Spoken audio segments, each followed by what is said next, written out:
Ya no gritemos patria o muerte, sino patria y vida. Bueno, buenas tardes. Mi nombre es Diana Arevalo y soy consultora en temas de libertad de expresión artística, y en nombre de Fundación Cadal les queremos dar la bienvenida a este conversatorio llamado Arte y Resistencia en Cuba, el cual realizamos a casi ya cumplirse un año de las históricas protestas del 11 de julio en la isla. Esta fecha es de gran importancia porque ese día miles de cubanos salieron a las calles para protestar en contra de la escasez de alimentos y de medicamentos, así como también en contra del manejo que el gobierno del COVID-19 y también por las restricciones de larga data en materia de derechos humanos que se han presentado en la isla. Frente a estas manifestaciones, el gobierno cubano respondió con una brutal represión, la cual dejó un saldo de aproximadamente 1.470 presos políticos, según datos del Grupo de Trabajo sobre Detenciones por Motivos Políticos en Cuba, llamado Justicia 11J. De igual manera, en el marco de las protestas, organizaciones que trabajamos en la defensa de la libertad de expresión en Cuba, documentamos alrededor de 39 detenciones arbitrarias relacionadas con las protestas, de los cuales al menos, 39 detenciones de artistas, de los cuales al menos 4 fueron sometidos a juicio sumario, 20 fueron sometidos a prisión preventiva en sus domicilios por procesos de investigación abiertos, todos fueron también sometidos a diferentes grados de vigilancia. De igual manera, actualmente el rapero Randy Arteaga Rivero, la escritora María Cristina Garrido Rodríguez se encuentran en prisión preventiva en cárceles comunes, y la semana pasada el artista visual Luis Manuel Otero Alcántara y el rapero Michael Osorbo fueron sentenciados a 5 y 9 años de prisión respectivamente. Agradecemos especialmente a la Universidad del SEMA por prestarnos el auditorio, y ahora tengo el gusto de cederle la palabra a Sibyl Rose, directora del Departamento de Ciencias Políticas de la Universidad del SEMA y también presidente de CADAL, quien va a darle inicio a este conversatorio. Muchas gracias.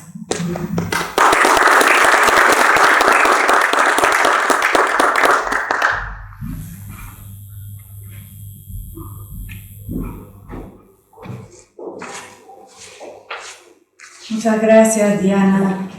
Para mí me da un enorme placer poder hablar en nombre de la Universidad del SEMA para darles la bienvenida a los participantes en este evento, especialmente a todos ustedes que han enfrentado la lluvia en un viernes por la tarde para bajar a los 4 pisos a nuestro auditorio.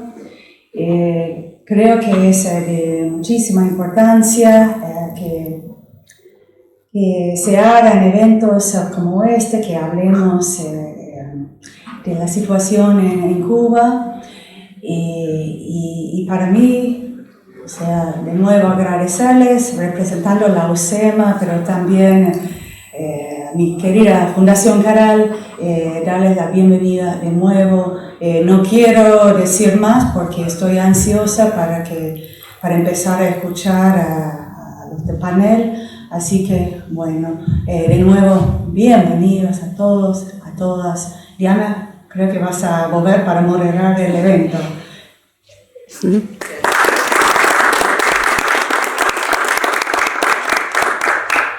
Bueno, entonces lo que voy a hacer es que voy a leer el perfil de cada uno a medida que van interviniendo, así lo hacemos tan largo.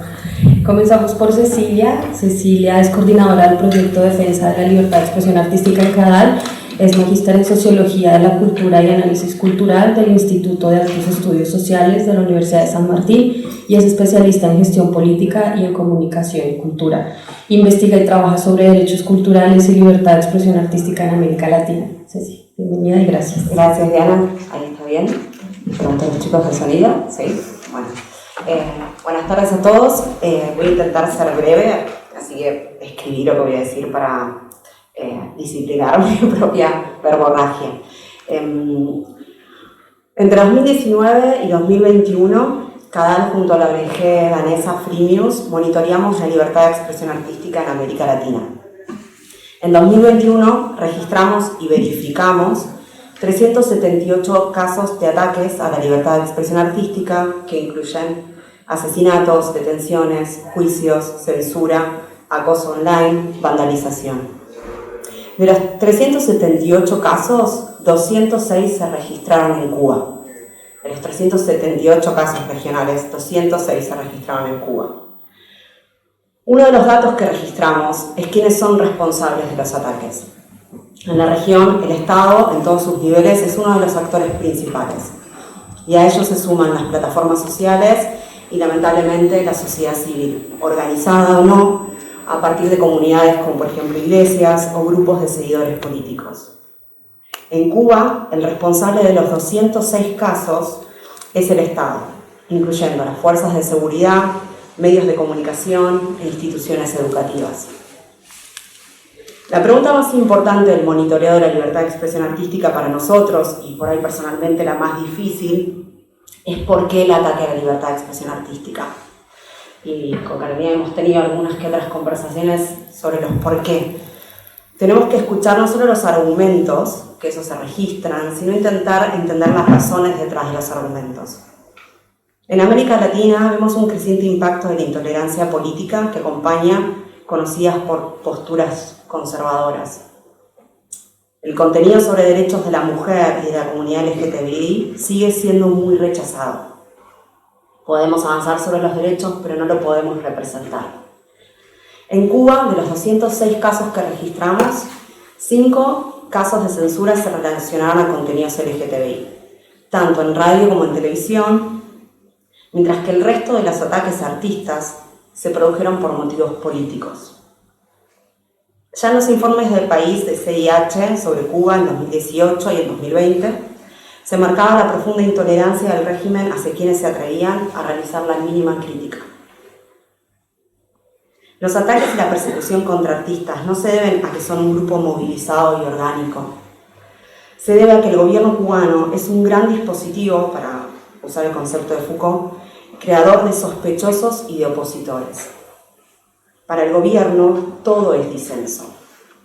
Si un artista sale a protestar con su cacerola, después de sufrir 7 horas de corte de electricidad, escena que acá en Buenos Aires conocemos, es señalado como opositor y sentenciado a 3 años de prisión, como fue el caso del rapero de 20 años Didier Almagro. Si un artista visual siente empatía por las víctimas de los derrumbes de edificios en La Habana y lo hace público en sus redes, es perseguido y hostigado. El artista visual, Manuel Otero Alcántara, que acaba de ser condenado a 5 años de prisión, lo ha sido por su activismo social a través del arte. Si un rapero se atreve a dar voz a su propia experiencia de marginalidad producida por el régimen, si hace poesía con lo que le tocó vivir y ayuda a otros a identificarse, entonces es un enemigo del Estado. Michael Osorbo, uno de los raperos, intérpretes de Patria y Vida, ha vivido la mayor parte de su vida bajo el sistema disciplinario carcelario del régimen. El viernes pasado fue condenado a 9 años de cárcel. Pero hay situaciones aún más absurdas. Si un grupo de artistas convoca a leer poesía en una plaza, pongamos como ejemplo el poema de José Martí, Dos patrias tengo yo, Cuba y la noche, para homenajear al poeta nacional, pueden ser acusados y detenidos masivamente, subidos a guaguas y trasladados a diferentes estaciones policiales. Y si ese día a alguien se le ocurre repartir imágenes de Martí, entonces ha cruzado un límite invisible y se convierte en objeto de persecución. A partir de esa actividad del 27 de enero de 2021, Carolina Barrero fue acusada de ilegalidad de imprentos, clandestinidad de imprentos. Me encanta ese término. En total tuvo 3 causas abiertas contra ella, una cerrada y las otras 2 en un limbo legal, y más de 200 días de prisión domiciliaria ilegal bajo la vigilancia del Estado, que incluyó una cámara de seguridad en la puerta de su casa, además de decenas de detenciones arbitrarias. Este dispositivo creador de sospechosos y opositores eclosionó el 11 de julio del año pasado.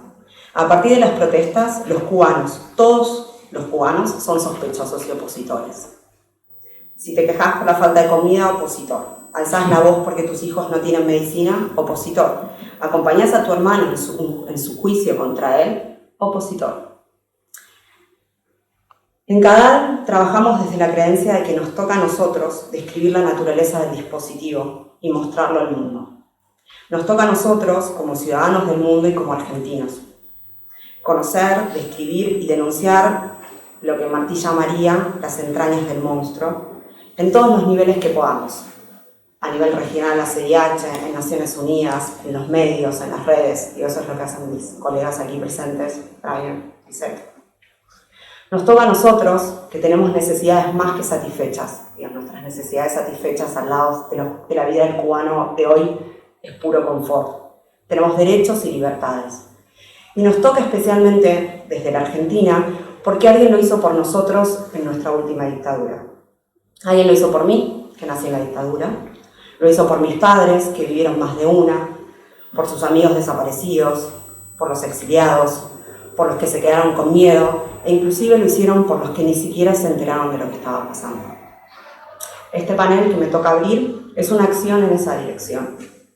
No seamos cómplices, el arte no es delito, y los cubanos necesitan de nuestro apoyo. Así que los invito a escuchar a los que realmente saben en esta mesa en el día de hoy.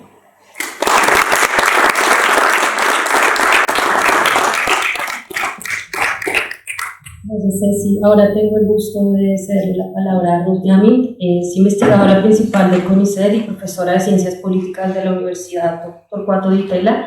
La doctora Ruth es experta en relaciones entre civiles y militares y se ha desempeñado como jefe de gabinete y asesor del Ministerio de Defensa argentino del 2004 al 2005. Ha ocupado puestos de investigación en la Universidad Internacional de Florida y en la Universidad de Columbia y también ha coordinado proyectos en materia de defensa, liderazgo político y democracia para la Fundación Ford y la Open Society Foundation. Gracias. Bueno, buenas tardes a todos. Ahí está, ¿no? ¿Se escucha bien? Bueno, por ahí que yo querría empezar aclarando que tanto Laura Tedesco, que está al lado mío, como yo, hemos venido trabajando desde hace 4 años sobre el tema de Cuba. Empezamos con una preocupación que estaba más afín a mis temas. Yo vengo trabajando en las cuestiones de defensa y de relaciones cívico-militares, y el único caso de América Latina que no había podido trabajar, y que por eso tenía interés en trabajarlo, era el de Cuba, donde las Fuerzas Armadas Revolucionarias tienen un papel muy especial, no solamente en la política, son parte de la asamblea, parte del puro político, sino también en la economía, porque son las administradoras de todos los ingresos, o de la mayoría de los ingresos que llegan a Cuba. Ese era nuestro objetivo inicial. Laura ha trabajado siempre muchos más temas de democracia, de liderazgo político, pero con la realidad que nos encontramos cuando fuimos a Cuba, fuimos 6 veces, es que no podíamos solamente ocuparnos del tema de Fuerza Armada, porque la realidad cubana se nos imponía. Laura, sobre todo, bueno, tenía el foco mucho más fuerte en lo que estaba pasando en la sociedad civil, y por ella después va a comentar un poquito de esto, y nos tuvimos que ampliar a temas. Y una de las cosas que casi por casualidad descubrimos es que el germen de una posición crítica, no necesariamente opositora, pero crítica, provenía sobre todo de los artistas. Y bueno, nos vinculamos a ellos y tuvimos la suerte de conocerlos y de poder trabajar un poquito con ellos. Hemos hecho 5 talleres, un poco con el objetivo de hablar de lo que es la cuestión cívico-militar y el control civil democrático de la Fuerza Armada, pero también de las realidades que viven los cubanos. Y en realidad lo que yo quería presentar hoy no está vinculado tanto al tema de Fuerza Armada, sino más centrado en lo que ha sido la reacción del gobierno cubano frente al 11 de julio, al 27 de noviembre y a toda esta movilización que se da, que yo lo voy a centrar en lo que es el nuevo Código Penal de Cuba.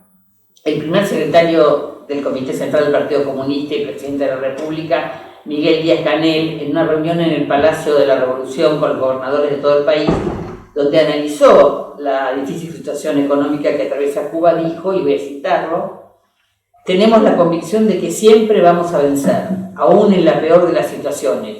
Tenemos capacidad y lo vamos a hacer. O sea, no hay ninguna apertura, ningún orificio por el donde el discurso de esta gente que se siente de alguna manera descalificada, desplazada y sin posibilidad de libre expresión pueda ser un cambio en Cuba. Por eso es muy difícil, y la pregunta que por ahí, bueno, les hemos hecho a Carolina y a sus compañeros es qué hacer. No hay una receta fácil. El gobierno cubano se respalda en el control ciudadano. Es una sociedad con muchísimo control y en realidad, digamos, uno también puede decir, tanto control, pero está la manifestación del 11 de julio, donde muchísima gente se movilizó con temor, sabiendo que la represión podía ser fuerte.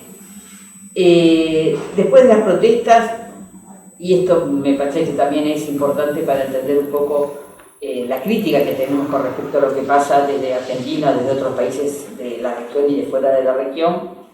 Después de esas protestas masivas del 11 de julio, Cuba fue elegida en abril de 2022 para integrar 3 órganos subsidiarios del Consejo Económico y Social de las Naciones Unidas. Recibió muchos millones de asistencia directa de gobiernos democráticos, incluidos, por ejemplo, Suiza y Francia. Fue elegida miembro del Consejo de Derechos Humanos de las Naciones Unidas desde el año 20 hasta el año 23. Y de la Comisión de las Naciones Unidas para el Desarrollo Social del año 2020 hasta el 2024. O sea, todavía persiste un romanticismo respecto a lo que es la revolución, y las izquierdas latinoamericanas en general son reacias a las críticas que muchas veces se hacen, no solamente, como yo decía, desde un lugar de la oposición, sino el de que está viviendo la realidad cotidiana de Cuba. Y se disfraza de solidaridad el envío de médicos, educadores, que supuestamente solventan la pobreza de otros países, pero mientras tanto el pueblo cubano sí que está sufriendo cotidianamente. El control de la población es extenso y es capilar, y obviamente para mantener esta persecución han modificado el Código Penal, que supuestamente, según las palabras del diario oficial Granma, es uno de los más modernos de toda América Latina. En su título 1 enumera las disposiciones para reprimir conductas que pongan en peligro el status quo e imponen 10 años de prisión, y voy a citar: a quien apoye, fomente, financie, provea, reciba o tenga en su poder fondos, recursos materiales o financieros de organizaciones no gubernamentales o instituciones internacionales usados para sufragar actividades contra el Estado y su orden constitucional. O sea, toda la prensa independiente deja de tener la posibilidad de tener recursos para poder financiar sus actividades. Es, por supuesto, además, una interpretación libre de los jueces, si se está o no se está en contra del orden constitucional. Para esconder un poco, además de que el objetivo era este Código Penal, se aprobaron otros códigos, el Código de la Familia, de la Soberanía Alimentaria y Seguridad Alimentaria y Nutricional, de Protección de Datos Personales, del Proceso de Amparo de los Derechos Constitucionales y del Sistema de Recursos Naturales y Medio Ambiente. Esto es un poco para apuntar que en realidad el objetivo central era este Código Penal. Granma, que es el periódico oficial del Partido Comunista de Cuba, justificaba el nuevo código diciendo que las normas jurídicas se crean para una realidad concreta que luego se modifica en nuevas circunstancias, pierden eficacia, y por eso es necesario revisar el código. El presidente del Tribunal Superior Supremo Popular, que estuvo a cargo de esta reforma del Código Penal, Rubén Remigio Ferro, dice que fue muy democrático porque participaron 1.347 personas y se recibieron 333 propuestas, de las cuales se aceptó el 56.2%. Los cubanos saben bien que los que pudieron hablar son los que están a favor del régimen y no los que tienen críticas.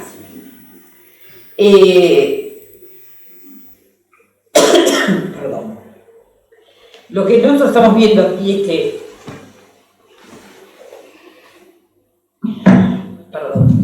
es una justicia parcial, es un instrumento más el Código Penal de propaganda y de sumisión. Me quedé sin voz. Los juicios no son públicos y la policía participa en los juicios, está sentada en la sala como un motivo de intimidación. Perdón. Los juicios a Luis Manuel Otero Alcántara, Félix Roque Delgado, Líder Justiz Lazo, Michael Castillo Pérez, Joan de la Cruz, Reina Sierra Duvergel, según el Grama, no se trata de presos políticos, ni de conciencia. Están imputados por cargos por delitos contra la seguridad del Estado, ponen en contra del orden social. No hay libertad de expresión, son delitos comunes, y cito, propaganda contra el orden constitucional reprimido por el artículo 124, divulgación de noticias falsas, artículo 133, delitos de desacato y de vilipendio, artículo 182, 185 y 269, clandestinidad de las publicaciones, 216. O sea, no hay ninguna posibilidad de expresión porque es catalogado como un delito la posibilidad de expresarse libremente. Mientras tanto, el gobierno dice, y ahora vuelvo a citar, el sistema de justicia en Cuba sostiene el principio de brindar a todas las personas la posibilidad de contar con asistencia letrada en un proceso judicial justo. Son ficciones de la revolución. Y una de las cosas que a mí me ha resultado también muy interesante es que frente a este nuevo Código Penal que prácticamente elimina la posibilidad de una disidencia, la posibilidad de cualquier tipo de expresión contraria a lo que el gobierno decide, ha tenido críticas fuertes de la izquierda. El Frente de Izquierda dice, voy a citar también, es evidente que esta reforma perfecciona los mecanismos punitivos y aumenta las penas que pueden ser aplicadas contra manifestantes que participen de acciones de protesta contra el gobierno. La CIP lo ha calificado de retrógrado, ha recibido denuncias de que sostienen que el Código Penal asfixiará la protesta social y obviamente el periodismo independiente. Hay activistas que han manifestado que abre la puerta a una mayor represión. El diario Página 12 de Argentina alerta sobre este nuevo Código Penal que castiga la participación en consideradas actividades subversivas. La socialdemocracia europea lo considera una victoria de las fuerzas del inmovilismo. Por lo tanto, en Cuba no hay ni libertad de expresión ni política de derechos humanos. En su discurso del 10 de junio pasado, el presidente Díaz-Canel sostuvo que el código es una demostración de la concepción de derecho al servicio de la justicia social y aclamó a los juristas, y vuelvo a citar, gracias por estar siempre al servicio de la patria, enriqueciendo sus leyes. Tal vez es la única riqueza de Cuba que el presidente puede confesar. Gracias.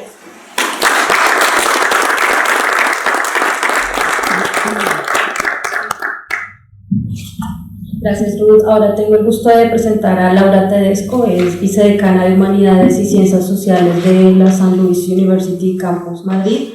Codirige el proyecto de diálogo sobre Cuba y es coautora, junto con Ruth, de la publicación Latin American Leaders, Setbook Londres 2015. Bienvenida, Laura. Hola, bueno, muchísimas gracias por la posibilidad de participar en este debate. Bueno, un poco voy a seguir con lo que hablaba Ruth, contando los cambios que nosotros fuimos viendo desde el primer viaje que hicimos hasta bueno, el último viaje antes de la pandemia en Cuba. Nos fuimos dando cuenta que había una vía de escape que tenía que ver con el arte. Realmente de casualidad llegamos a Cuba cuando se estaba dando la 00 Bienal, cuando la Bienal había sido, la del 2018, ¿no? Había sido cancelada y un grupo de artistas habían hecho como una especie de Bienal paralela. Y nos fuimos acercando a estos artistas y empezamos a ver que había un grupo de jóvenes que desde el arte estaban demostrando su bronca, sus desacuerdos con el régimen. Y que de alguna manera comenzaban ellos mismos desde dentro de Cuba a hablar de una dictadura, ¿no? Y el tema un poco es que no se habla de Cuba como una dictadura, y Cuba es una dictadura, no se la nombra así ni dentro ni fuera. Y ese es otro de los problemas muy importantes que se tiene con Cuba, que es todo este mito revolucionario de haberse enfrentado al imperialismo norteamericano, lo que pasó durante la Guerra Fría, pero bueno, todo eso ha pasado y el mundo ha cambiado, y son estos jóvenes los que se dan cuenta de la falta de libertad que tienen para crear, ¿no? En viajes anteriores nos habíamos conectado con muchos protagonistas de lo que sería la sociedad civil cubana o los opositores, y nos dábamos cuenta que que no eran conocidos, que no tenían, de alguna manera, no tenían ninguna repercusión interna. Nos subíamos a un taxi y le preguntábamos, ¿usted conoce a tal y tal? No, y nadie los conocía. Hubo dos cuestiones que fueron muy importantes y que de alguna manera nos ayudan a entender cómo llegamos al 11 de julio. Primero fue el acceso a las redes sociales y sobre todo cuando a partir de diciembre del 2018 creo que fue que pudieron tener acceso a las redes sociales en los teléfonos móviles. Y eso realmente marca un antes y un después, no solamente para los jóvenes artistas, sino también para todos los cubanos, ¿no? Porque podían llegar a tener información que no solamente era la información que daba el régimen. Y de ahí en más hubo como un quiebre, ¿no? Sobre todo de la juventud, de la gente que tiene entre 20 y 35 años, que empezaron a pedir un cambio, ¿no? Un cambio, por ejemplo, para el arte, que el arte no sea censurado y que se permita la libertad de expresión. Y ahí es cuando en realidad comienza la represión más fuerte de parte del régimen, porque a través de las redes sociales estos jóvenes artistas empezaron también a ser conocidos. La más conocida siempre había sido Tania Bruguera, pero había algunos otros, pero que eran conocidos dentro del ámbito artístico, y sin embargo ahora hay muchos que comienzan a tener un impacto por lo que contaban en las redes sociales. De todas maneras, el mito revolucionario y el mito del Che y Fidel y Camilo sigue siendo muy fuerte en América Latina y también en Europa. Siempre son los partidos de derecha los que terminan ayudando más a la oposición cubana, y la socialdemócrata o otros miembros que son más progresistas o de izquierda les cuesta mucho más, ¿no? Condenar a la revolución cubana. Pero estos artistas pudieron, a través de las redes sociales, comunicarse entre ellos y formarse, digamos, agruparse, y además hacer conocer la represión, ¿no?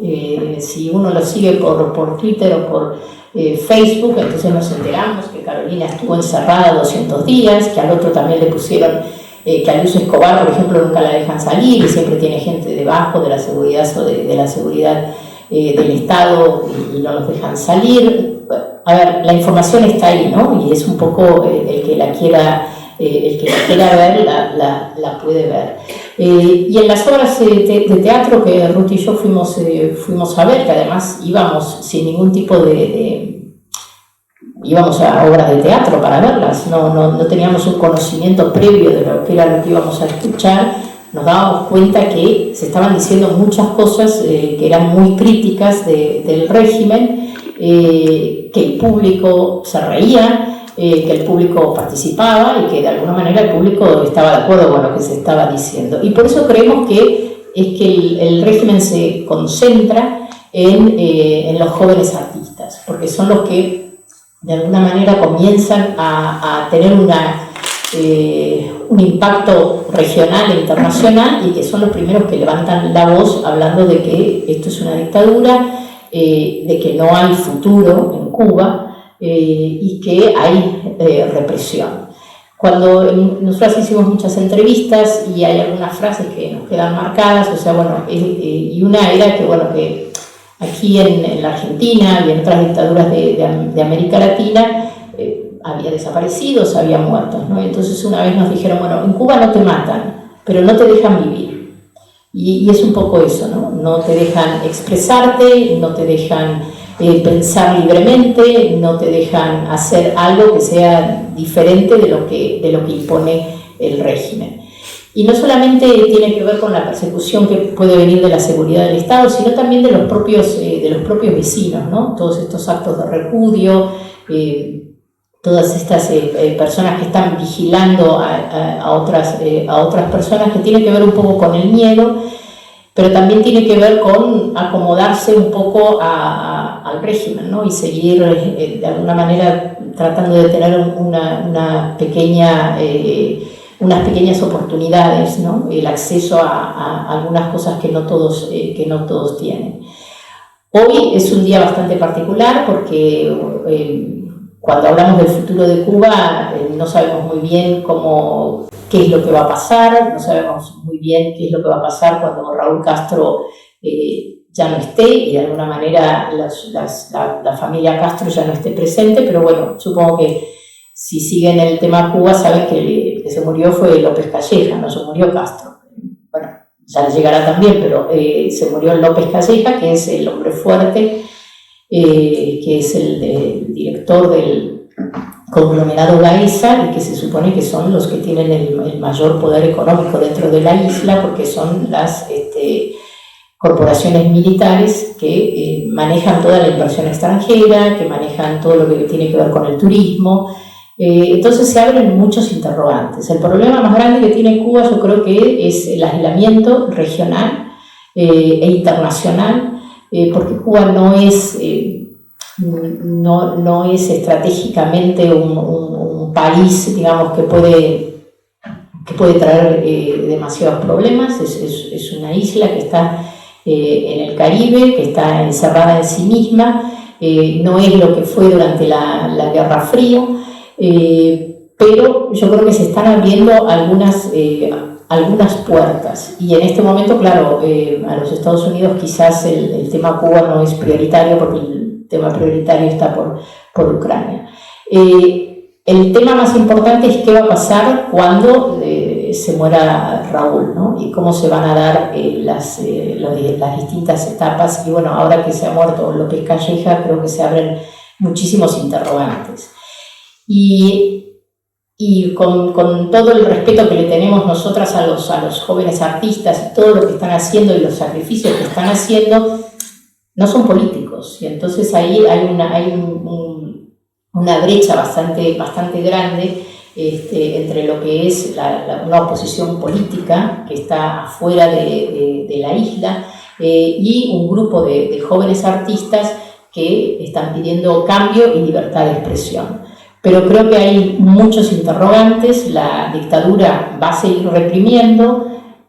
Por ahora, después del 11 de julio, yo creo que han logrado mantener a la población asustada y tranquila, pero creo que hay que seguir, por un lado, derrotando el mito, ¿sí? En todos los foros internacionales que uno puede seguir derrotando el mito, y por otro lado apoyar a los jóvenes activistas para que puedan de alguna manera tener un programa, tener ideas de cómo negociar cuando llegue el momento, porque tarde o temprano el momento se va a dar, ¿no? Y creo que hoy es un día bastante importante porque hay una persona muy poderosa que ya no está.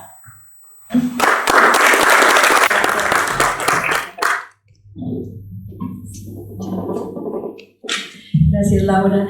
Bueno, a continuación vamos a escuchar a Rubén Chabao, profesor en Letras por la Universidad Nacional de Rosario, donde dicta actualmente el seminario sobre memoria y derechos humanos. También es docente y miembro del Consejo Académico de la Maestría de Estudios Culturales, dependiente de la Universidad Nacional de Rosario, y fue integrante del Consejo Asesor Internacional del Centro Nacional para la Memoria Histórica en Bogotá, Colombia. Entre el 2002 y 2014 fue director del Museo de la Memoria de la Ciudad de Rosario. También se desempeñó como director de Derechos Humanos de la Municipalidad de Rosario y actualmente es director del Museo Internacional para la Democracia y consejero académico de CADE. Bienvenido. Bueno, muchísimas gracias y gracias a CADE por la invitación, y quienes me precedieron ya pusieron en situación el tema artístico y el tema represivo concretamente, y yo había preparado unas líneas que tienen que ver con otra mirada, no focalizada necesariamente en lo que está aconteciendo hoy en la isla, sino las miradas proyectadas sobre la isla, y me atengo al tiempo que me asignaron cuando me invitaron. Recuerdo que hace exactamente un año, casi a esta misma hora, me enteraba a través de los portales informativos de que en Cuba estaba teniendo lugar un movimiento de protesta civil. Recuerdo también mi asombro, la búsqueda desesperada de información y la necesidad que tenía de compartir esa noticia, desde luego sorprendente, con algunos de mis allegados. Algo estaba ocurriendo que tenía características inéditas. Sin embargo, al revisar mi lista de contactos telefónicos, caí en la cuenta de que no había demasiados amigos y colegas con quien compartir este acontecimiento. Creo recordar un intercambio con Gabriel Salvia y 2 o 3 personas más, y no mucho más. Trabajo en la universidad y más específicamente en el campo de los derechos humanos en América Latina desde hace más de 20 años. Cualquiera podría decir que yo debiera tener un grupo amplio de interlocutores, de gente con la cual compartir esa novedad, pero eso no ocurría. La verdad era diferente, me encontraba en ese instante y también en otros, solo frente al asombro de esa novedad, y sabía que compartirla implicaba, una vez más, un esfuerzo denodado y desgastante frente al riesgo de quedar encuadrado en el campo de la derecha. Se evoco y narro este instante preciso porque creo que revela y pone de manifiesto el lugar que en el amplio espectro del llamado progresismo latinoamericano y europeo ocupa cualquier acto de acompañamiento de la disidencia crítica en Cuba. Con nuestros colegas de la universidad, con mis colegas preocupados por el estado de la situación de los derechos humanos, cualquier acción de resistencia civil a la violencia estatal que tenga lugar en Perú, Colombia, Brasil, Chile, Ecuador, suscita una inmediata reacción que se traduce en la toma de partido por los violentados y la consiguiente condena al Estado que violenta.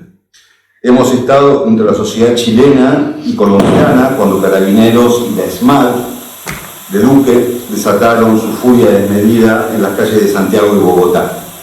Hemos estado junto a los perseguidos y humillados por el gobierno de Bolsonaro, del mismo modo que hemos brindado nuestra solidaridad sin ambajes ante todos y cada uno de los atropellos a los principios democráticos en Guatemala, El Salvador, Honduras.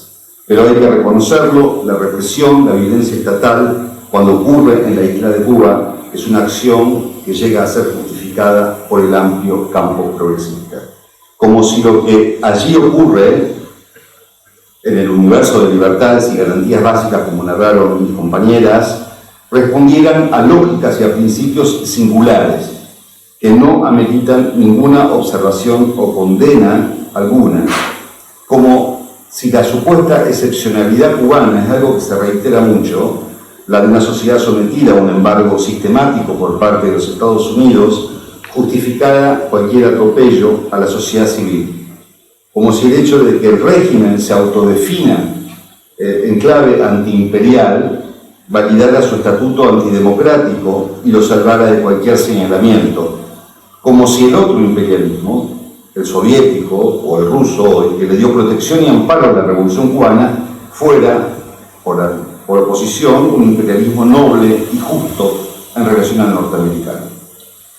Hay que reconocerlo, y de esto se habló, desde el triunfo de la Revolución Cubana fue altamente exitosa en la elaboración y consolidación de una serie de mitos e imaginarios que lograron instalarse con eficacia en los campos intelectuales al punto de que cualquier evidencia que ponga en cuestión esos mitos es derribada como de un plumazo.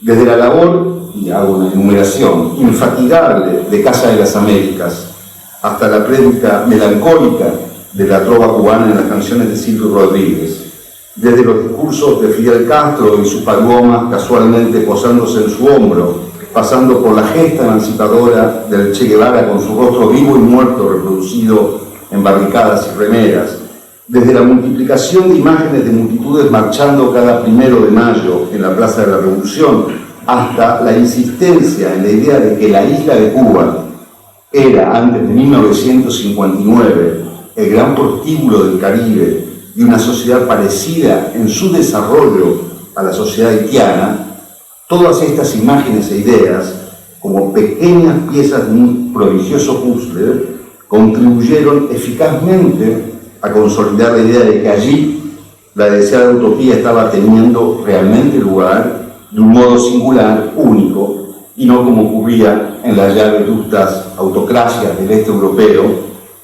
Se quiso y se logró que se creyera que lo que ocurría en Bucarest o Varsovia respecto a las libertades individuales no era lo mismo ni parecido a lo que ocurría en La Habana. Y para que esa falsa creencia alcanzara predicamento, los escritores, y esto es clave, y artistas de adentro y de afuera de la isla jugaron un rol esencial. Desde Eduardo Galeano a José Saramago, desde García Márquez hasta Mario Benedetti y Julio Cortázar, todos sabían y saben, los vivos, lo que allí ocurría, y todos se abocaron a maquillar ese paisaje en ruinas, hoy un totalitarismo crepuscular, para solaz del imaginario colectivo que había apostado por el cambio revolucionario.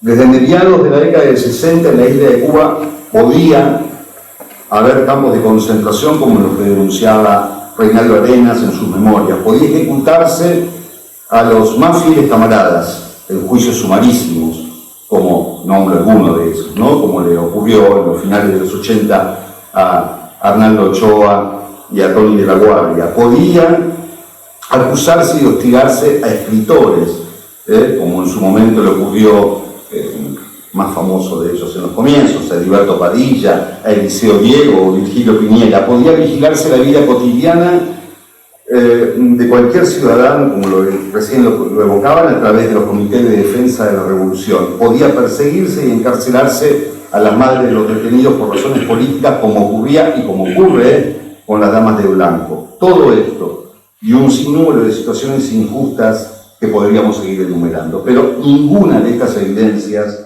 logró hacer, como se dice, ni en el pasado ni en el presente, aunque ahora un poco más tibiamente, que el amplio campo cultural e intelectual se decidiera a modificar un ápice su adhesión y acompañamiento incondicional al régimen. Y los que en algún momento lo hicieron en América Latina al menos, quedaron en algunos casos relegados al olvido.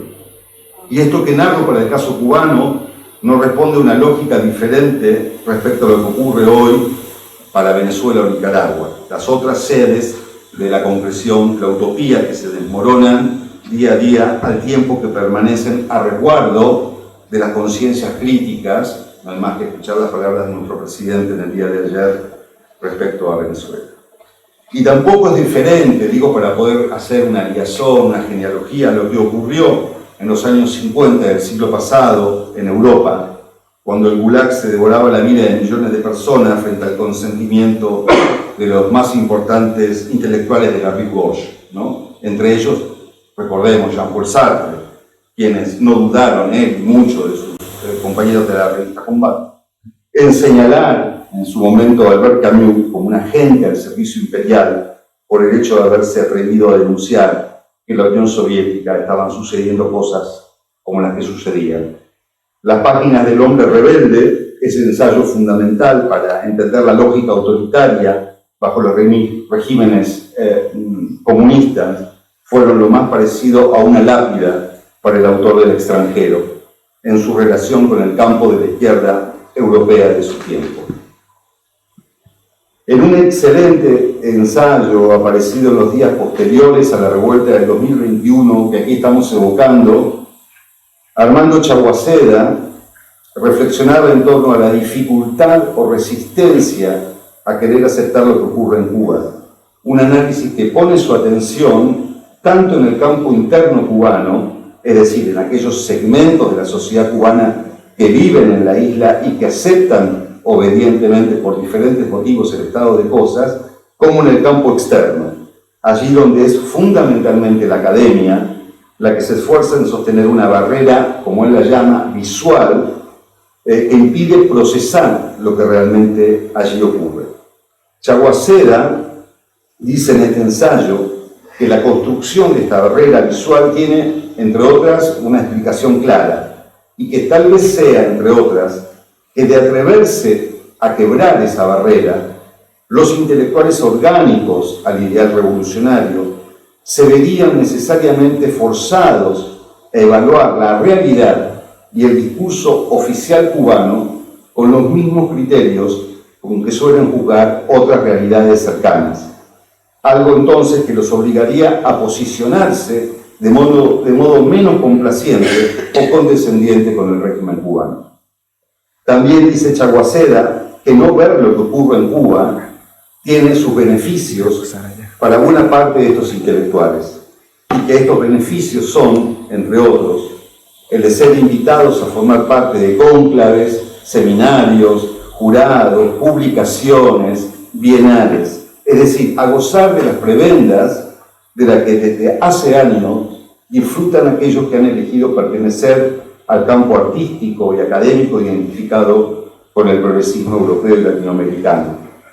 En otras palabras, decidirse a ver lo que ocurre en Cuba los obligaría éticamente a tomar una posición que pondría en riesgo la comodidad de la que disfrutan por formar parte de la tribu. Es esta ceguera, esta decidida negativa a ver, la que contribuye a que acontecimientos como los que tuvieron lugar en el CJ puedan pasar en gran medida desapercibidos, o en todo caso, que no inspiren atención o reflexión alguna en amplísimos sectores de los campos culturales. Si hoy revisamos las redes, los portales de noticias, los blogs, confirmaremos algo que puede llegar a producir una gran decepción. Del 11J, de los posteriores juicios sumarísimos, que concluyeron en penas de prisión para tantos jóvenes como aquí fue enumerado, de las sistemáticas violencias a las que es sometida la sociedad civil cubana, de estos temas, solo se ocupan, en primer lugar, las víctimas y los círculos afectivos más cercanos a ellas. Y en segundo lugar, las derechas. Las dirigencias de partidos o gobiernos conservadores que en un perverso espejo invertido se suman a la condena represiva ejercida por Díaz-Canel, al tiempo que abrazan idearios reaccionarios que se aplican en sus propios países, algo que debe ser leído a todas luces como una tragedia o una desgracia, no solo para quienes resisten en Cuba, sino para aquellos que creemos que la defensa de los derechos humanos no debe ser nunca apropiada por la mezquindad ideológica. Que Duque, que Fox, que Ayuso en España condenen la represión en Cuba, lejos de ayudar a los represaliados, los sume en un peor ostracismo. Por eso es posible advertir allí una encrucijada, porque no cabe duda de que hay una diferencia abismal entre lograr conquistar la empatía sensible de quienes noble y sinceramente defienden la causa de los derechos cuando ésta es vulnerada, que recibir la adhesión entusiasta de aquellos a quienes esa causa en realidad le es absolutamente indiferente o solo funcional a sus intereses estratégicos.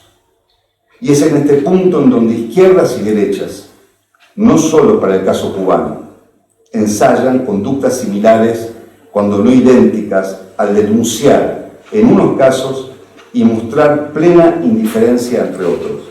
Lo que ocurre entonces, como consecuencia, es una banalización del concepto y del legado luminoso de los derechos humanos.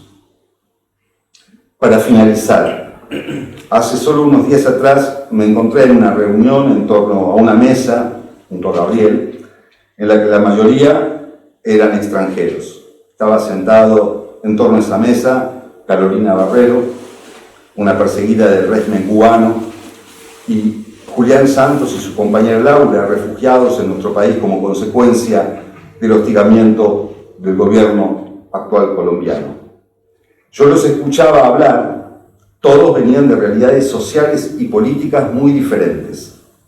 Estaban siendo perseguidos por ideologías, digamos, enfrentadas, diametralmente opuestas, y sin embargo, los tres compartían el mismo desasosiego y la misma incertidumbre que supone para cualquier ser humano sentir que su vida está en constante peligro, que lo más querido le puede ser arrebatado por el poder con la velocidad de un relámpago.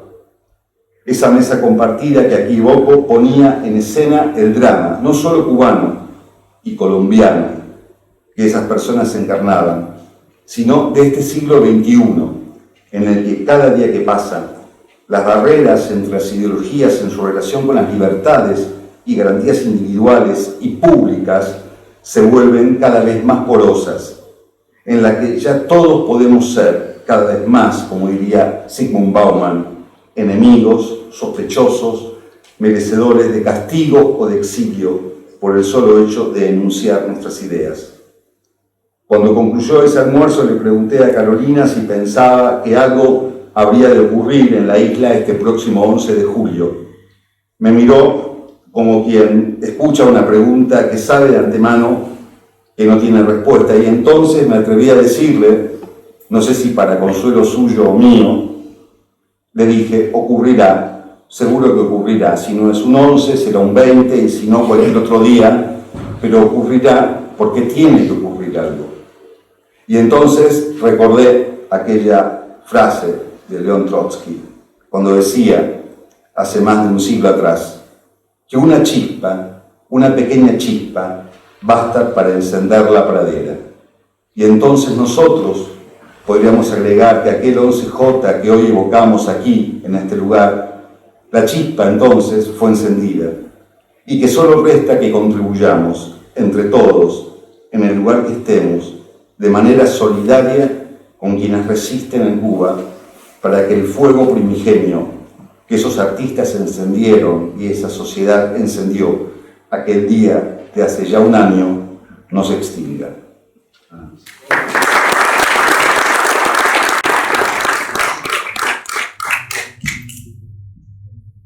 Gracias, Rubén. Perdón por los temas de sonido, pero bueno, siempre pasa.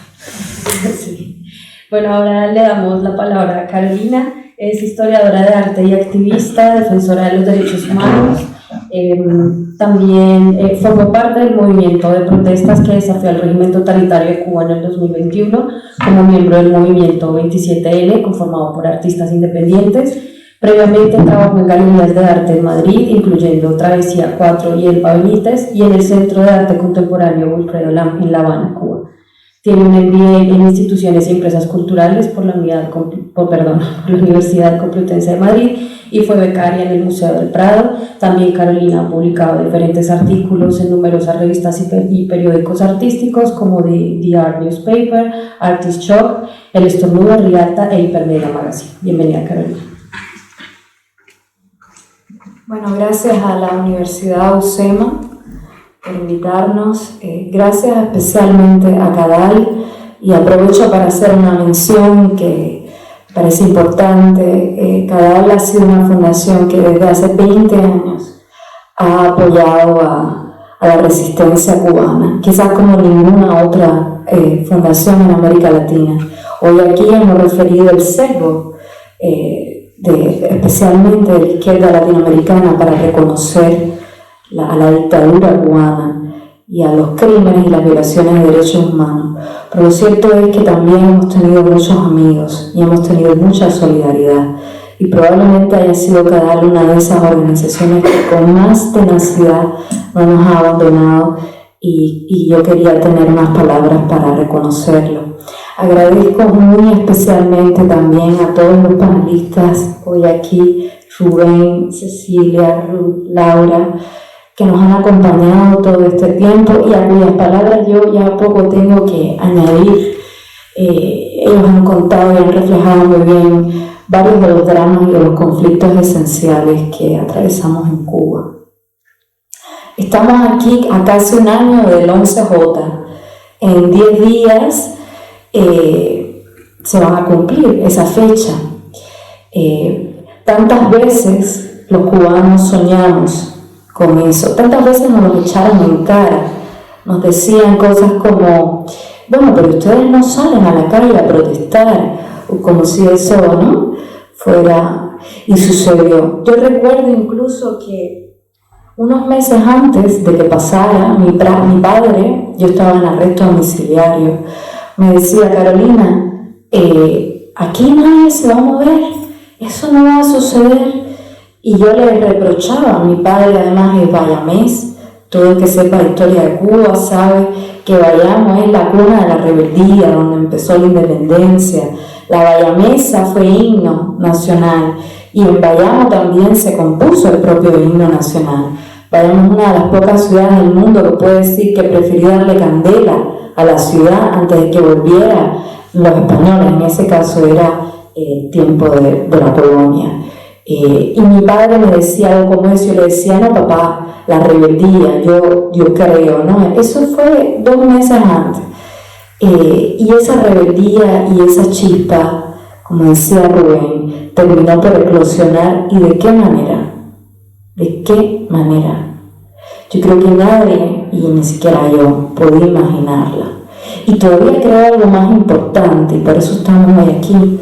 Creo que nosotros los cubanos y también la comunidad internacional no hemos acabado de entender y de digerir, de comprender la significación y el alcance de las protestas de julio, que llamamos 11J, pero que en realidad sucedieron el 11, el 12, el 13 y hasta el 14 de julio. Y hubieran seguido, seguramente, si no hubiéramos tenido el corte masivo de internet que tuvimos desde la 3.era hora en que empezaron las protestas. No hemos acabado de entender la significación no solo dentro de la historia de Cuba, nada como eso pasó no después del 59, tampoco antes. Son protestas inéditas en toda la historia del país, lo decía Rubén, porque incluso en los años 30, que contra la dictadura de Machado vivimos huelgas masivas, hay una diferencia en cuanto a la masividad misma, el número de manifestantes, pero también a la forma, porque aquellas fueron organizadas por sindicatos, estudiantes, estas fueron completamente espontáneas. Al menos durante la dictadura de Machado, con todo lo terrible que fue, existían sindicatos y grupos estudiantiles. Pues no tenemos ninguna forma de asociación que no sea perseguida si es crítica. Y si participa de la discrepancia política o defiende la discrepancia política. Pero esta historia, de esta chispa que llevó al 11J, se podría situar unos años atrás. La podríamos rastrear hasta la primavera de 2018, nunca pensando que es ahora y no desde el principio de la revolución que tenemos resistencia en Cuba.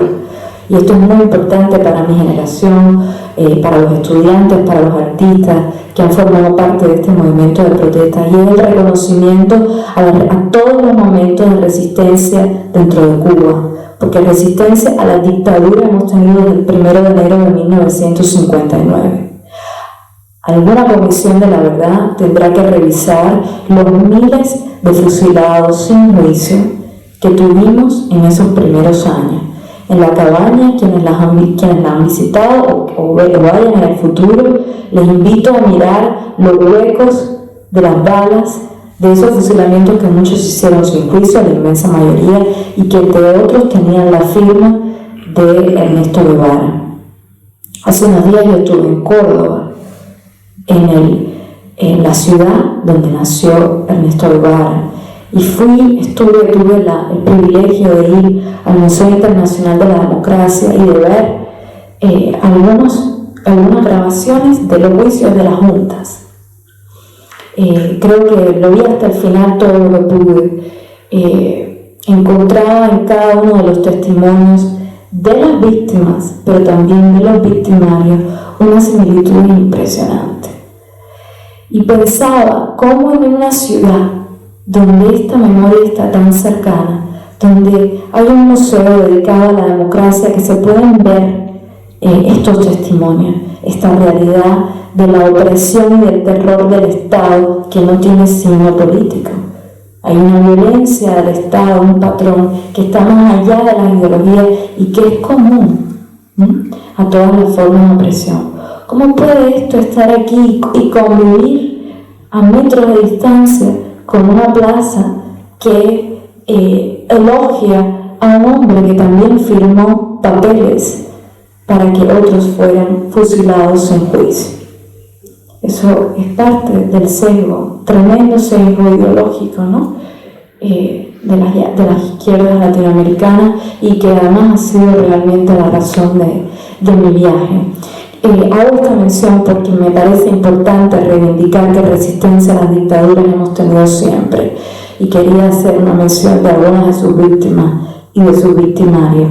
Pero este nuevo ciclo de protestas que nos ha llevado junto a aquella impronta anterior a las protestas del 11 de julio, podríamos decir que comenzó en la primavera de 2018, comenzó con una decisión ejecutiva, bueno, si se le puede llamar ejecutiva, una decisión del recientemente nombrado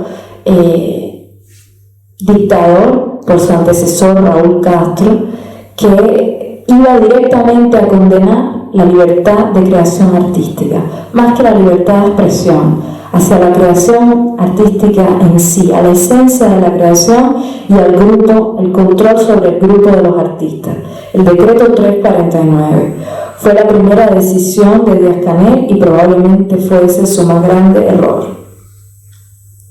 Estaba dirigido a separar a la comunidad artística creando miedos, una táctica de totalitarismo, no solo en Cuba, una amenaza a un grupo que hace que haya un repliegue, que cada quien vele por su propio pellejo, por la supervivencia y se aleje de los otros. Sin embargo, sucedió todo lo contrario.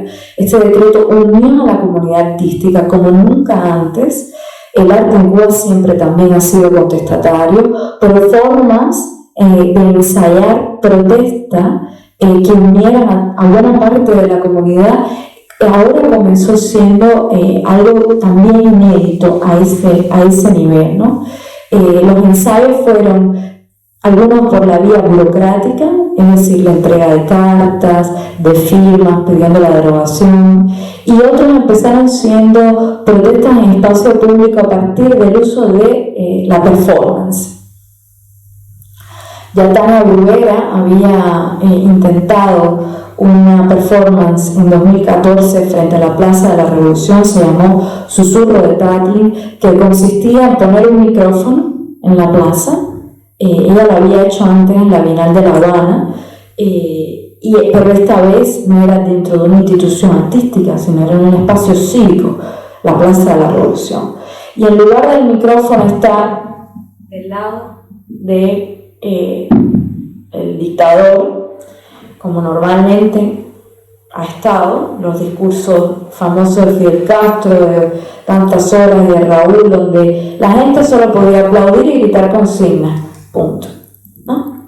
En la plaza o en el Partido Comunista, forma de discrepancia alguna, forma de que la gente pudiera hablar y tener la palabra tampoco. Y ese gesto mínimo de cambiar la dirección para darle voz a quien por ahí pasara, bueno, fue motivo de una persecución extrema. Tania tuvo en ese momento que salir del país, fue también condenada, denunciada, y es un ejemplo un poco previo a lo que empezó a pasar en 2018 con el uso, o sea, un poco de inspiración. Tania también fue profesora del Instituto Superior de Arte mucho tiempo, fundó la Cátedra de Arte y Conducta y formó a una generación de artistas en estas ideas de artivismo, ¿no? Donde se cruza el arte con el activismo de derechos humanos, el activismo político, el activismo cívico.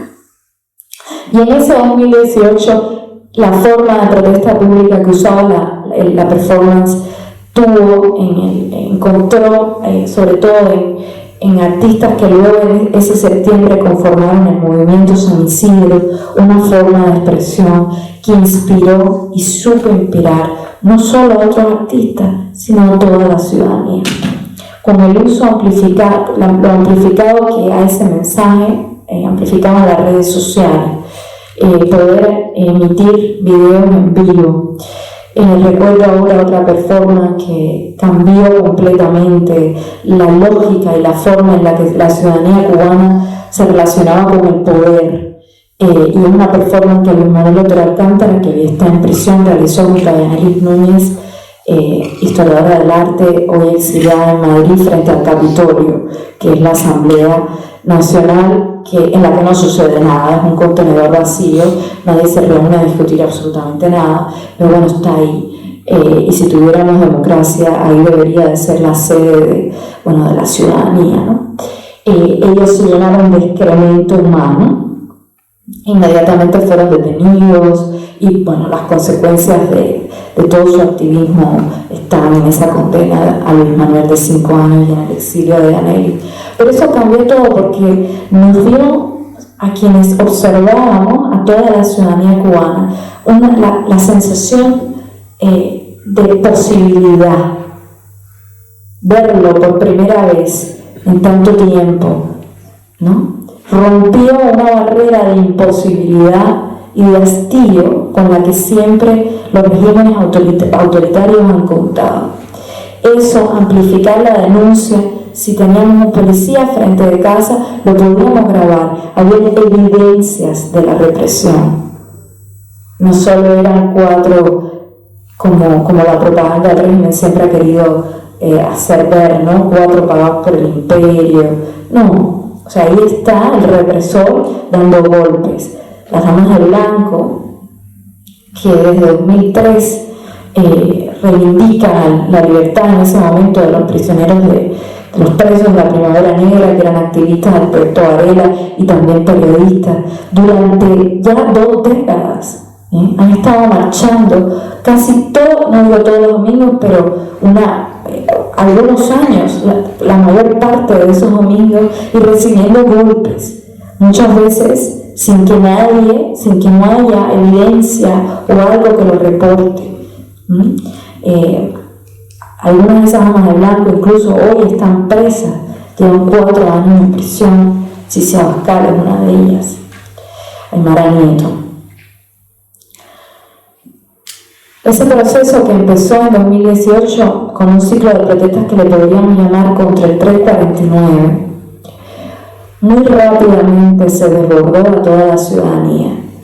Aquí yo he escuchado algunas intervenciones que hablan del papel de los artistas. Esta conferencia se llama Arte y Resistencia en Cuba.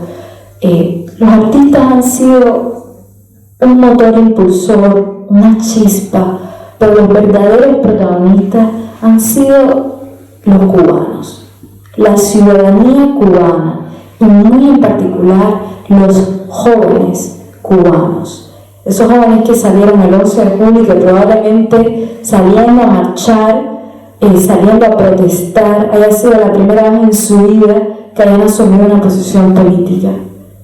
Porque esa posición política, más que política, era ciudadana. Había un despertar de la conciencia ciudadana. Yo creo que el 11 de julio, más que una protesta, fue un auténtico levantamiento ciudadano en el que los cubanos dejamos de ser habitantes de una isla, súbditos, para comenzar a tener conciencia de ciudadanía. En el manifiesto del 27N, el grupo que yo soy parte, se puede leer, y yo invito a quienes no lo hayan leído a que lo hagan, que la lucha por los derechos de libertad de expresión y de libertad artística no puede existir sin la lucha por nuestros derechos civiles y políticos. Entonces, siempre fue de parte de la comunidad artística, siempre se trató muy rápidamente, eso cambió a ser una reivindicación de derechos civiles y políticos. Además, en la historia de Cuba, los artistas, la comunidad artística siempre ha estado ligada a este tipo de reivindicación. No es casual ni es extraño.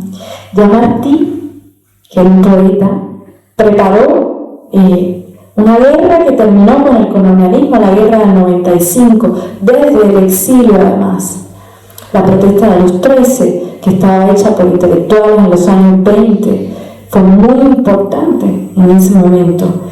Y en el proceso constituyente del 40, quienes participaron fundamentalmente fueron intelectuales, artistas como Ernesto de Illo, Guy Pérez de Cisneros, que luego tuvo un papel fundamental en la Declaración de Derechos Humanos. Él fue parte del comité redactor del último borrador y además fue quien introdujo el discurso, la votación el 10 de diciembre de 1948 en París. Era un historiador del arte. No es casual tampoco si se piensa que, como se ha dicho ya aquí en este panel, la dictadura cubana ha usado el mito, la épica, la narrativa, y que es una mitología sino un repertorio de imágenes, de símbolos. Y quienes entienden mejor las imágenes y los símbolos que los artistas. Esto es una idea que me dijo Leandro Feal hace algunos meses en Madrid y que yo creo que lo explica perfectamente. ¿Quién es mejor que los artistas para subvertir un mito, una narrativa, la épica revolucionaria? Si son ellos quienes más acceso tienen a comprender cómo se forman estas mitologías. Sin embargo, quiero insistir, no hay un liderazgo, es hermoso, no lo veo como una deficiencia, más bien lo veo como una oportunidad de los artistas ni de ningún grupo. Somos muchos. No se trata de una estrella, de seguir a otro dirigente mesiánico. Yo creo que en un país que tiene 6 décadas de dictadura, eso sería cambiar una vestimenta de un santo, como decimos en Cuba, de vestir un santo para vestir otro, pero con esencialmente el mismo problema, que es el problema del poder. No se trata de seguir una estrella, de tener una alternativa fija, sino de una constelación, porque lo que queremos es construir la democracia. Y para que haya democracia es necesario el pluralismo político, la aceptación de la discrepancia política, que haya muchas opciones y que puedan convivir juntas, debatir juntas, tener cultura de democracia. La democracia no va a hacer tumbar a la dictadura. Probablemente ya la dictadura haya caído el 11 de julio. El problema no va a ser tampoco votar. La democracia no está en votar. Tampoco está siquiera en el pluripartidismo político. Está en la cultura, en generar cultura democrática. Está también en poner en el centro de lo político a los derechos humanos. Es algo que le he dicho a algunas personas de esa izquierda latinoamericana con quien me he reunido en este viaje y que me invitaban: Carolina, dedícate a los derechos humanos, ¿no? Es mejor para tu país. Porque ya el tema de la izquierda y la derecha, y yo les decía, esto no se trata de izquierda contra derecha ni de derecha contra izquierda. Esto va de democracia contra autoritarismo. Y los derechos humanos no están desligados de la política. Ese también es un sesgo. Es más, la política toda, que es la discusión sobre cómo nos organizamos en sociedad, debería poner en el centro de todas sus discusiones el tema de los derechos humanos, a los derechos humanos. Está probado que cuando se hace así, incluso por encima de los intereses económicos y de la pragmática política, o el pragmatismo político, las sociedades progresan y el bienestar aumenta, y no al revés. Ahí está el caso de China, ahí está el caso de Rusia. Lo único que les ha dado esa insistencia en la cooperación internacional o en el progreso económico. China hoy es el país, sin lugar a dudas, la potencia económica del mundo, ha traído ningún cambio en temas de derechos humanos. Sin embargo, ejemplos de países nórdicos, con las limitaciones que le podemos criticar de todo, no lo digo por oposición, tiene mucha crítica, pero allí donde esos derechos humanos son parte esencial de lo político, el progreso inevitablemente sucede, el bienestar social, y no al revés. Yo creo que en el contexto además global de ascenso del autoritarismo, con una invasión a un país de la Unión Europea como nunca antes había sucedido desde la Segunda Guerra Mundial, después de la lección de resistencia que los ucranianos han dado al mundo, que han probado el inmenso poder transformador de resistir contra todo pronóstico, vale la pena pensar que los derechos humanos y la democracia deben de estar por encima de los intereses económicos y del pragmatismo político. A mis colegas cubanos que están aquí, a quienes agradezco mucho haber venido, igual que al resto en esta tarde invernal y de lluvia, les digo que a pesar de todo pronóstico, tengan esperanza. El 11 de julio sucedió, no hay represión, no hay propaganda que lo pueda borrar. fueron cientos de miles de cubanos. No habrá represión nunca que pueda borrar la concientización colectiva de nuestra libertad. Muchas gracias.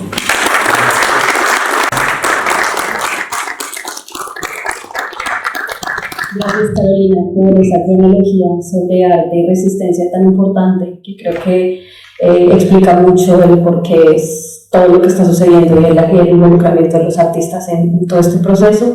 Bueno, para finalizar este conversatorio, primero queríamos agradecerles a todos por su asistencia y vamos a cerrar con un video que preparamos especialmente desde CADAL para conmemorar esta fecha del 11 de julio. Nuevamente, muchas gracias.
por decir un comentario, por hacer algo. El simple hecho de ser independiente en Cuba es una postura disidente.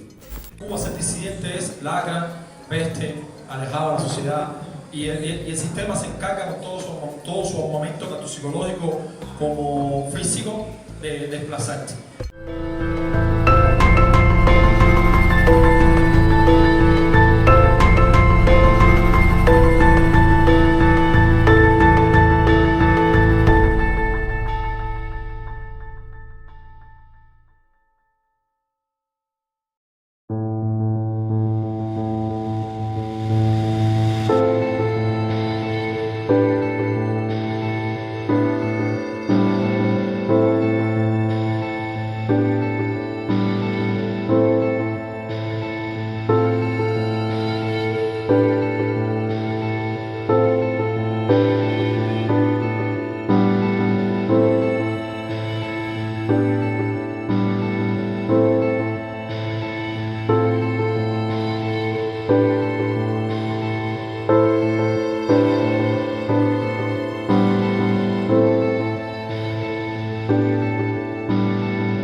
Y eres tú mi canto de sirena, porque con tu voz se van mis penas. Y este sentimiento ya es tan viejo, tú me dueles tanto aunque estés lejos. Hoy yo te invito a caminar por mi solar, para demostrarte de que sirven tus ideales. Somos humanos aunque no pensemos iguales, no nos tratemos ni dañemos como animales. Esta es mi forma de decírtelo. Llora mi pueblo y siento yo su voz. Tú 5'9", yo doble 2, 60 años, trancada al dominó. Bombo y platillo a los 500 de La Habana, mientras en casa las cazuelas ya no tienen jama. Que celebramos si la gente anda deprisa, cambiando Che Guevara, llama al tipo la divisa. Todo ha cambiado, ya no es lo mismo. Entre tú y yo hay un abismo. Publicidad, un paraíso, un varadero, mientras las madres lloran por sus hijos que se fueron. Se acabó. Tú 5'9", yo doble 2. Ya se acabó. 60 años, trancada al dominó, mira. Se acabó. Tú 5'9", yo doble 2. Ya se acabó. 60 años, trancada al dominó. Somos artistas, somos sensibilidad. La historia verdadera, no la mal contada. Somos la dignidad de un pueblo entero pisoteada, a punta de pistola y de palabras que aún son nada. No más mentiras. Mi pueblo pide libertad, no más doctrina. Ya no gritemos patria o muerte, sino patria y vida.